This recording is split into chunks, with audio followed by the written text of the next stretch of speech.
남은 시나 다윗에게 범죄하지 마옵소서. 그는 왕께 득죄하지 아니하였고 그가 왕께 행한 일은 심히 선함이니이다.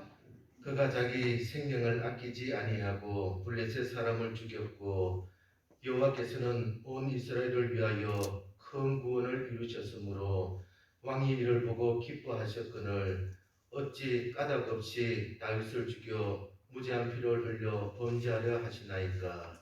사울이 요나단의 말을 듣고 맹세하되 여호와께서 살아계심을 두고 맹세하거니와 그가 죽임을 당하지 아니하리라. 같이 읽겠습니다. 요나단이 다윗을 불러 그 모든 일을 그에게 알리고 요나단이 그를 사울에게로 인도하니 그가 사울 앞에 전과 같이 있었더라. 아멘. 동네 쓰레기를 모아두는 곳에서 높이 29cm 되는 원목 바둑판을 주었습니다. 1980년도에 제작되었으니까 40년 이상 된 것입니다. 이제 장인이 만든 신품 같으면 100만 원이 넘더라고요. 그런데 중고로 팔아도 최소한 5만 원 이상 받을 수 있는 그런 것입니다. 이런 바둑판이 귀한 이유는 나무 때문입니다. 나이테를 대충 세어봐도 100년 이상 된 그런 고목으로 만든 것입니다. 바둑판은 터지거나 뒤틀림이 있으면 안 되기 때문에 아주 단단한 목재를 사용합니다. 또 오랫동안 잘 건조시킵니다. 최고급 그 나무를 사용합니다.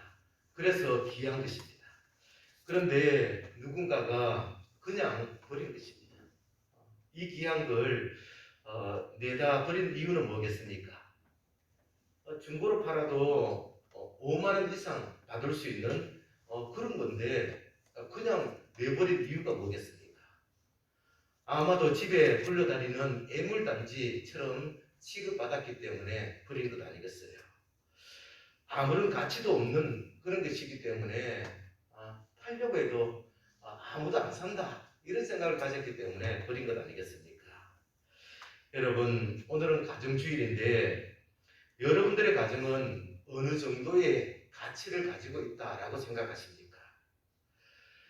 없으면 아쉽고 있으면 그냥 그저 그런 가정으로 취급하십니까? 그냥 버려도 그만인 무가치한 그런 쓰레기 같은 그런 가정으로 취급하십니까? 이제까지도 그냥 있었고 앞으로도 그냥 있는 무의미한 그런 존재로 생각하십니까? 아니면 수십억, 수백억을 줘도 팔지 않는 값진 그런 존재로 생각하십니까? 우리의 가정도 우리가 싸구려처럼 취급하면 싸구려가 되어집니다. 우리의 가정을 최고급품으로 취급하면 또 최고급품이 되어집니다. 그 무엇과도 바꿀 수 없는 가장 귀한 것, 그 어디에서도 찾아볼 수 없는 이 세상에 단 하나밖에 없는 유일한 존재가 바로 우리 가정 아니겠습니까? 우리 모두 우리의 가정을 가장 귀하고 가장 가치 있는 또 가장 소중한 것으로 만들어가는 저와 여러분 되시기를 간절히 축원합니다. 예, 오늘 말씀은 사울이 다윗을 죽이려 했는데 이 요나단이 말린 말씀이에요. 그런데 요나단 입장에서 또 가정이란 관점에서 오늘 말씀을 보려고 합니다. 요나단은 사울왕의 장자로 다음 왕으로 내정된 사람입니다. 그리고 다윗은 요나단의 친구죠. 여동생의 남편이기 때문에 매제였습니다. 한 가족이니까 서로 사랑하고 아끼며 살아가야 됩니다. 진짜 사울도 요나단을 극진히 사랑하고 아꼈습니다. 자신의 왕위를 잘 지켜서 아들에게 물려주는 것이 사명으로 생각하고 그 일을 실행했습니다. 그 정도로 굉장히 아꼈다는 거예요. 그리고 요나단과 다윗은 서로 아끼고 사랑했습니다. 자신의 생명을 아끼지 아니하고 사랑할 정도로 그렇게 사랑했어요. 나중에는 이런 말까지 하지 않습니까? 다윗 네가 내 대신에 왕이 되어라. 그 대신 우리 가족들을 잘 챙겨달라. 이렇게 부탁했습니다. 요나단은 자신의 왕위까지도 양보할 정도로 다윗을 사랑하고 아꼈습니다. 그런데 문제는 사울 아닙니까? 사울이 요나단만 사랑하고 그에게 왕위를 물려줘야 되겠다는 그 집착에 사로잡혀 있었어요. 그래서 다른 가족들은 적으로 생각하고 또 수단으로 사용했습니다. 사울은 왕위 계승을 방해하는 이 다윗을 자신의 사위였지만 죽이겠다라고 선언했습니다. 그 과정에서 자신의 딸조차도 목적을 이루는 수단으로 취급했습니다. 여러분, 요나단은 아버지인 사울과 친구인 또 매제인 다윗 사이에 끼어서 아주 난처한 그런 상황에 빠져 있습니다. 그렇다고 해서 손 놓고 가만히 있을 수는 없지 않습니까? 그는 사울과 다윗 사이에 화해를 주선하면서 가정을 회복시키기 위해서 노력합니다. 결국은 실패로 끝나지만 요나단이 가정을 회복시키기 위해서 노력하는 이 모습을 보면서 우리 가정도 어떠해야 되는지 우리가 교훈을 받을 수 있습니다. 오늘은 그런 관점에서 좀 말씀을 보려고 합니다. 첫 번째, 요나단은 아버지의 잘못을 지적하고 바른 길로 이끌기 위해서 노력했습니다. 이 4절 말씀인데요. 4절 말씀 우리 같이 한번 읽겠습니다. 요나단이 그의 아버지 사울에게 다윗을 칭찬하여 이르되 원하건대 왕은 시나 다윗에게 범죄하지 마옵소서. 그는 왕께 득죄하지 아니하였고 그가 왕께 행한 일은 신선함이니이다. 사울이 다윗을 죽이려 하자 요나단은 아버지를 찾아가서 만류합니다. 다윗은 생명을 아끼지 않고 블레셋과 싸웠습니다. 하나님의 큰 구원을 이루는 통로가 되었습니다. 그런 다윗을 죽이려는 것은 죄입니다 하면서 적극적으로 만류했습니다. 만류하지 않고 가만히 있으면 가장 큰 이득을 보는 게 자기 자신 아닙니까? 그런데도 그는 아버지의 잘못을 지적하고 바른 길로 이끌기 위해서 적극적으로 노력했습니다. 그랬더니 사울도 자신의 잘못을 깨닫고 다윗을 죽이지 않겠다라고 맹세했습니다. 여러분, 가족만큼 상대방을 위하는 사람이 누가 있겠습니까? 가족만큼 상대방을 아끼고 사랑하고 잘 되기를 바라는 사람이 누가 있겠습니까? 학원, 또 학교, 또 회사, 거기에 있습니까? 그런 곳에서 잘못을 지적했다가 자칫 잘못하면 외면당하고 원수지기 십상이지 않습니까? 심지어 교회에서도 쉽게 지적하지 못하는 게 현실입니다. 그러나 가족은 상대방을 사랑하기 때문에 잘못된 길로 가는 것을 그냥 내버려 둘 수 없기 때문에 우리가 지적하는 거 아니겠습니까? 법을 어길 때는 당연히 만류하는 것이죠. 인성이 삐뚤어지고 또 나쁜 길로 가고 있을 때는 또 당연히 만류하는 것입니다.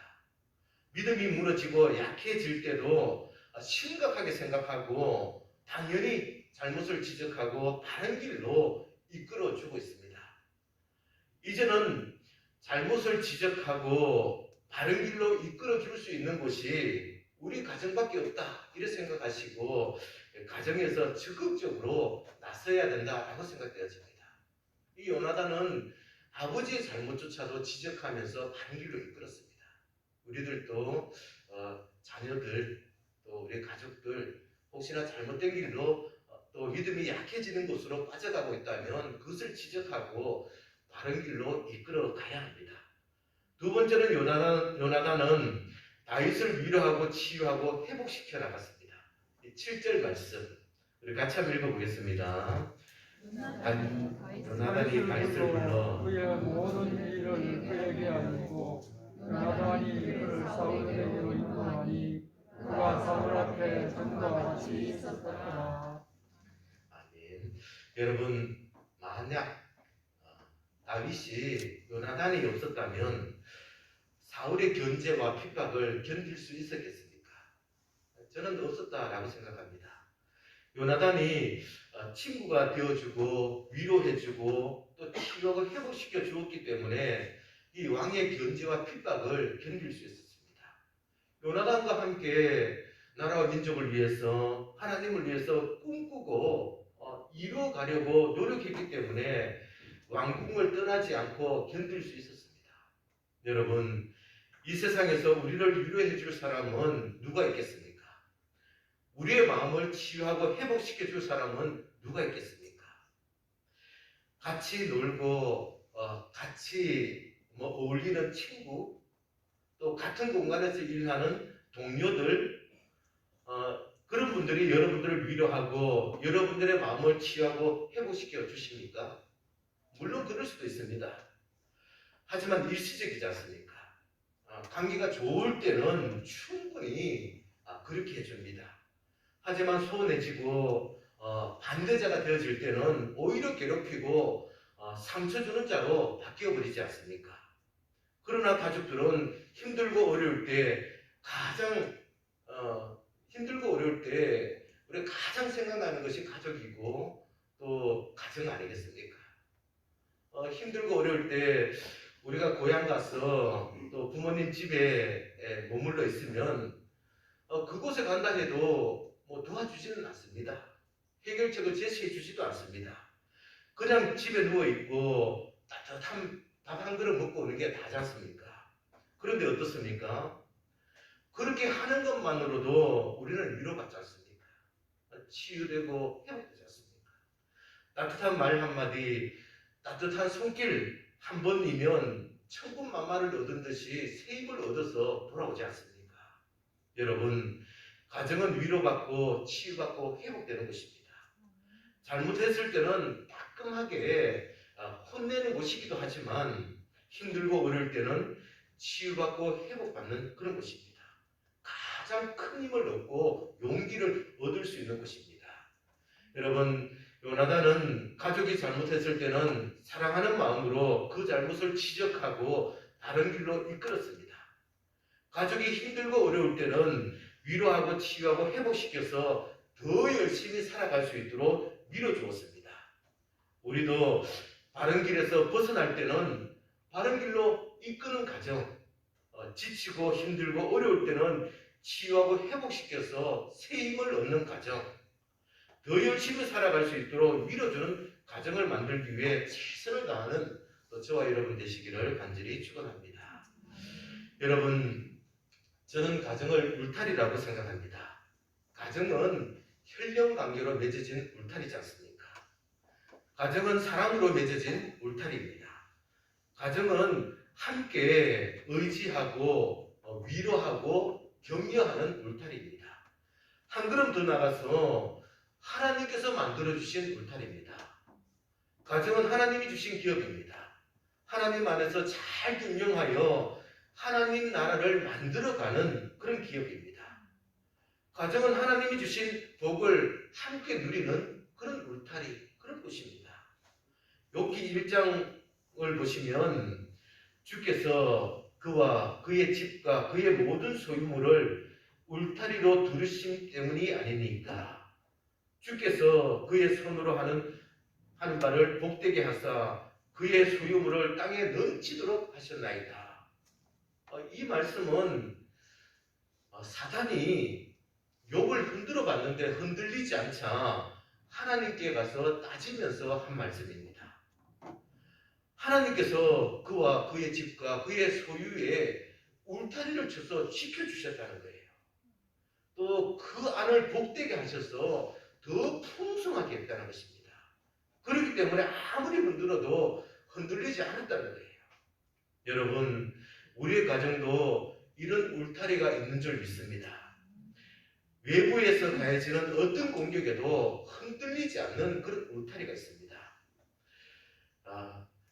왜냐하면 하나님께서 만들어주신 이 울타리이기 때문에 우리가 흔들리지 않을 수 있는 것입니다.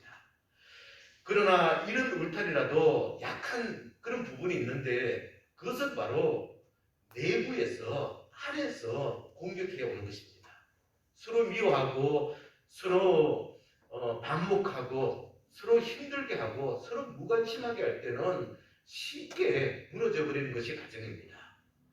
반대로 우리가 서로 사랑하고 서로 위해주고 서로 섬겨주고 서로 이해해주고 서로 힘이 되어주고 서로 바른 길로 이끌어주고 서로 위로하고 격려하고 서로 잘 되도록 밀어준다면 외부에 그 어떤 공격이 가해질까 할지라도 무너지지 않습니다. 흔들리지 않습니다. 여러분, 우리의 가정도 하나님이 만들어주신 울타리입니다. 혈령과 인간적인 사랑과 노력을 뛰어넘어서 하나님께서 우리를 위해서 만들어주신 울타리입니다. 이 울타리 안에서 가족 중에 어느 누가 나쁜 길로 가고 있다면 바른 길로 끌어주어야 합니다. 힘들고 어렵다면 밀어줘서 세임 얻어서 또 잘 살아갈 수 있도록 만들어줘야 됩니다. 믿음이 약해지고 또 믿음이 무너지고 있다면 그것을 바로 세우기 위해서 노력하셔야 됩니다. 그리고 또한 가족 중에 누가 힘들어 한다면 또 서로 위로해주고 격려해서 밀어줘야죠. 상처로 인해 괴로워하고 있다면 그 상처를 치유하고 회복시켜서 자신의 일을 잘 감당할 수 있도록 밀어줘야 합니다.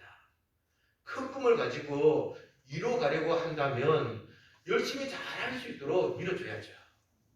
하나님이 만들어주신 울타리 안에서 바른 길로 끌어주고 밀어줘서 건강하고 아름다운 가정, 또 하나님이 기뻐하시는 믿음의 가정으로 만들어가는 저와 여러분 되시기를 간절히 축원합니다. 특별히 예수님께서도 이 교회를 또 성도들의 모임을 가족으로 만들어 주셨습니다. 예수님께서는 이렇게 말씀하셨어요. 누구든지 하나님의 뜻대로 행하는 자가 내 형제요, 내 자매요, 어머니이니라. 예수님께서는 가족의 개념을 혈육의 개념에서 하나님의 뜻을 이루는 그런 공동체로 확장시켜 주셨습니다.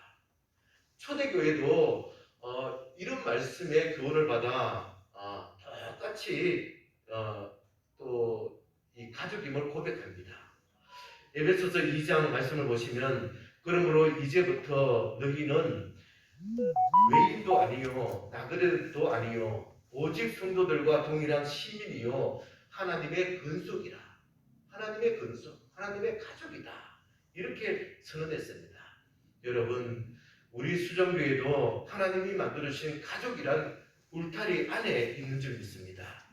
이 울타리 안에서 믿음이 무너지고 약해지는 성도가 있다면 사랑하며 기도하며 바른 길로 믿음의 길로 이끌어 주셔야 됩니다. 힘들고 지쳐있는 성도들이 있다면 따뜻하게 위로해주고 격려하고 치료하고 회복시켜서 새 힘을 얻어서 믿음의 삶을 잘 살아갈 수 있도록 밀어주셔야 됩니다.